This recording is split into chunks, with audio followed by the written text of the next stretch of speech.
আসসালামু আলাইকুম এবং শুভ সকাল সবাইকে। আজকে আপনাদেরকে জানাই নতুন একটি দিনের শুভেচ্ছা এবং আজকে আপনাদেরকে আমরা দেখাবো আমাদের ছাদে আমার আম্মু এবং আব্বু নানা রকম সবজি চাষ করেছে সেগুলো। চলুন দেখা যাক তারা কি কি ধরনের সবজি চাষ করছে এবং তাদের এই অবসর সময়টুকু তারা কিভাবে কাজে লাগাচ্ছে। Let's go. প্রথমেই দেখাচ্ছি এইখানে তারা কিছু বেগুনের গাছ লাগিয়েছে। ওয়াও, সুন্দর বেগুনের দুইটা ফুলও এসছে। এখানে একটা বেগুনও ধরছে দেখা যাচ্ছে। এই যে দেখুন, এটা সেই ছোট একটা চারা লাগিয়েছিল, সেখান থেকে বেগুন গাছটি হয়েছে। এবং এই যে আপনাদেরকে যদি কাছে নিয়ে দেখাই, খুব চমৎকার চমৎকার একটি বেগুনও হয়েছে। এখানে নতুন একটি বেগুনের ফুল এসছে এবং আরও কিছু বেগুন গাছ লাগিয়েছে তারা এখানে। দেখুন, এই যে দেখুন, চমৎকার লাগছে বেগুনের গাছগুলো। নতুন আরেকটি বেগুন হয়েছে, দুটা বেগুন হয়েছে, এখানে নতুন একটা ফুলও আছে, নতুন আরেকটি ফুল এসেছে বেগুনের। তার পেছনে লাগানো হয়েছে একটি লাউ গাছ। লাউ গাছটি এই যে উপরে উঠে গিয়েছে লাউ গাছটি, এবং লাউ গাছে বেশ কয়েকটি ফুল এসছে এবং নতুন নতুন কিছু লাউ ধরছে। আপনারা যদি দেখতে পান উপরের দিকে, আমি একটু জুম করে যদি দেখাই, এই যে দেখুন, দু তিনটি নতুন নতুন লাউ এসেছে। এছাড়াও তারা লাগিয়েছে খুবই যত্ন করে বেশ কিছু মরিচ গাছ। এখানে যে মরিচ গাছগুলো লাগিয়েছে সেগুলো হচ্ছে, এই যে এটা হচ্ছে বোম্বাই মরিচের চারা লাগিয়েছে। বোম্বাই মরিচের চারাটিও বেশ শক্তপোক্ত এবং বড় হয়েছে। বেশ কিছু মরিচ গাছ লাগানো হয়েছে এখানে, সবগুলি আমার মনে হচ্ছে বোম্বাই মরিচের গাছ। এই যে এইটা একটা মরিচের গাছ, এইটা একটা মরিচের গাছ, এইটাও বোম্বাই মরিচের গাছ। এবং মাশাল্লাহ, এখানে কিছু ফুলও এসছে বোম্বাই মরিচের। আমার আম্মা সারাদিন এখানে সকালবেলা থেকে উঠে সেখানে এই মরিচ গাছগুলো সহ নানা রকম যে গাছগুলো আছে এগুলো পরিচর্যা করে থাকে। এইখানে দেখুন, একটি ড্রাগন ফলের গাছও আছে,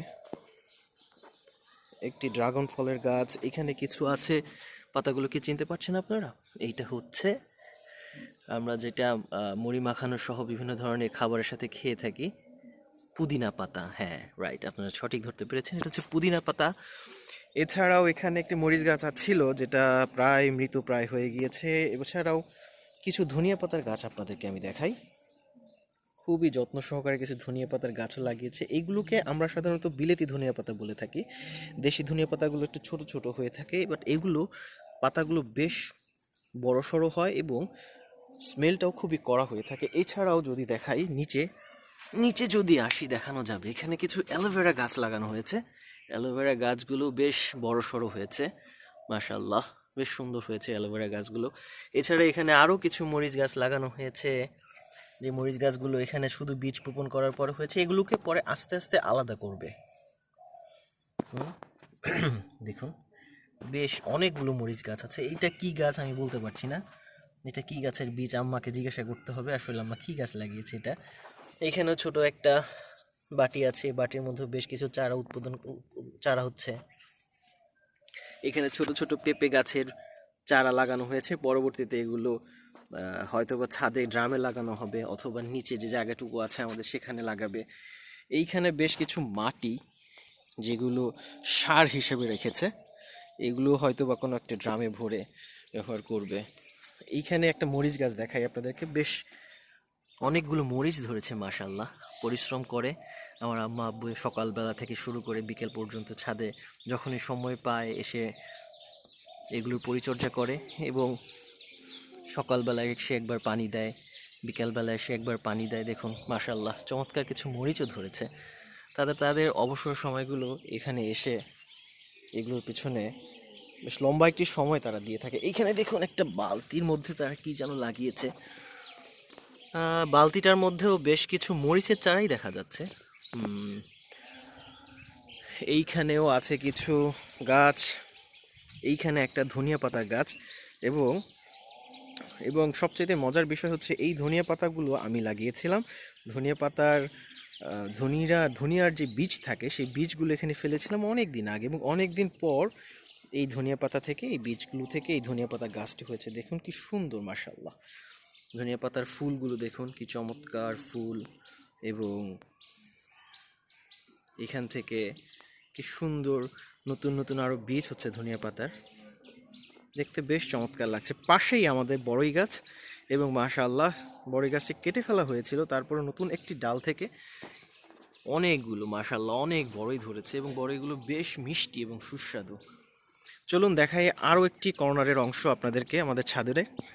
ছাদ বাগানের এই অংশে লাগানো হয়েছে বেশ কিছু পেঁপে এবং লাউয়ের গাছ। এখান থেকে আমার আম্মা দুটি লাউ পেড়েছিল এবং সেটি রান্নাও করেছিল। বেশ কচি এবং মিষ্টি লেগেছিল লাউগুলো। দেখুন এই লাউটি আবার আমাদের ছাদের সিঁড়ি ঘরের চিলে কোঠার উপর দিয়ে উঠে গিয়েছে। এই যে এইখানে রাখা হয়েছে, বেশ লতা পাতা ছড়িয়েছে লাউয়ের, এবং লাউয়ের পাতাগুলো বেশ ন্যাচারাল এবং খুবই কচি, খুব সুন্দর লাগে সবুজ পাতাগুলো। এগুলো ধরতে অনেক সফট, এই যে কি নরম নরম লাগে ধরতে, মাশাল্লাহ। এই পাশে আছে কি একটা মেহেদি গাছ, এই পাশে একটা মেহেদি গাছ আছে, এবং এই পাশটা যদি দেখাই, এই পাশটাতে মাশাআল্লাহ কি সুন্দর একটি ফুল দেখুন, মাশাআল্লাহ অসাধারণ একটি ফুল। এবং এটা হচ্ছে টমেটো গাছ। টমেটো গাছের মধ্যে বেশ কিছু টমেটোও ধরেছে মাশাআল্লাহ। ছাদে যারা বাগান করেন, তারা যারা এই ধরনের ফল সবজিগুলো হতে দেখে, তারা আসলে আনন্দে ভরে ওঠে। আমার আম্মা আব্বুর ক্ষেত্রেও সেম। এখানে যদি দেখাই মাশাআল্লাহ দেখতে পাচ্ছেন কতগুলো টমেটো তারা ধরেছে গাছগুলোতে। এবং এই পাশটাতে যদি আপনাদেরকে দেখাই, একটা টমেটো পাকা শুরু করেছে মাশাআল্লাহ। এবং দেখুন অন্যতম একটা আকর্ষণ হচ্ছে ছাদ বাগানের আমাদের এই পুঁইশাক গাছটি। এই চমৎকারভাবে ফুল ফুটেছে পুঁইশাকের ফুল, এবং এইখানের এই গাছগুলো এই ছাদ বাগানের সৌন্দর্যটি বাড়িয়ে তুলেছে এই পুঁইশাকগুলো। কি চমৎকার লাগছে দেখতে। এখানে একটি গাছ আছে যেটা ধনিয়া পাতা গাছ, বেশ অনেকগুলো ধনিয়া পাতা হয়েছে মাশাআল্লাহ। এই পাশে এই ফুলগুলোকে আসলে কি ফুল বলে আমার জানা নেই। এই গাছটি আসলে কি ফুলের গাছ আমি বলতে পারি না। যদি আপনারা জেনে থাকেন অবশ্যই আমাকে কমেন্টস বক্সে জানিয়ে যাবেন কি ফুল এগুলো। এবং আরেকটি গাছ আপনাদেরকে দেখাবো, ফল গাছ, যেটি আসলে খুবই চমৎকার। আমাদের ছোটোবেলায় আমাদের ঠিক এই পাশটাতে একটা ফল গাছ ছিল, আতা ফল গাছ। হ্যাঁ, আতা ফল গাছ ছিল, যেটি কেটে ফেলা হয়েছিল আমাদের বাড়িটি করার সময়। পরবর্তীতে আবার লাগানো হয়েছে, এবং মাশাআল্লাহ আপনারা দেখতে পাচ্ছেন এইখানে কিন্তু বেশ কয়েকটি আতা ফলও হয়েছে। এইগুলো এক একটি ফল যেন এক একটি সুখের বাক্স আমাদের জন্য, কারণ সম্পূর্ণ ন্যাচারাল এবং প্রাকৃতিকভাবে তৈরি হচ্ছে, কোনো প্রকার বিষ অথবা কোনো কিছু ব্যবহার করা হয়নি। দেখুন এইখানে রয়েছে কিছু গোলাপ ফুলের গাছ, এখনো ফুল আসেনি, আসবে ইনশাআল্লাহ। আল্লাহ যদি চায় অবশ্যই ফুল আসবে, খুব চমৎকার। এবং এগুলোর ফুলের কালারগুলো খুবই সুন্দর হয়, গোলাপি এবং সাদা কালারের ফুল হয় এগুলোতে, খুবই চমৎকার লাগছে দেখতে। তো বন্ধুরা, এই ছিল আমাদের ছাদ বাগানে এখন আম্মা এবং আব্বুর চাষ করা সবজি এবং ফুল ফলের দৃশ্য। যদি ভিডিওটি ভালো লেগে থাকে তাহলে অবশ্যই আমার ভিডিওটিতে ফলো অথবা সাবস্ক্রাইব করবেন, এবং একটি শেয়ার করে সবাইকে দেখার সুযোগ করে দেবেন। ধন্যবাদ সবাইকে, আল্লাহ হাফেজ। দেখা হবে নতুন কোনো ভিডিও নিয়ে।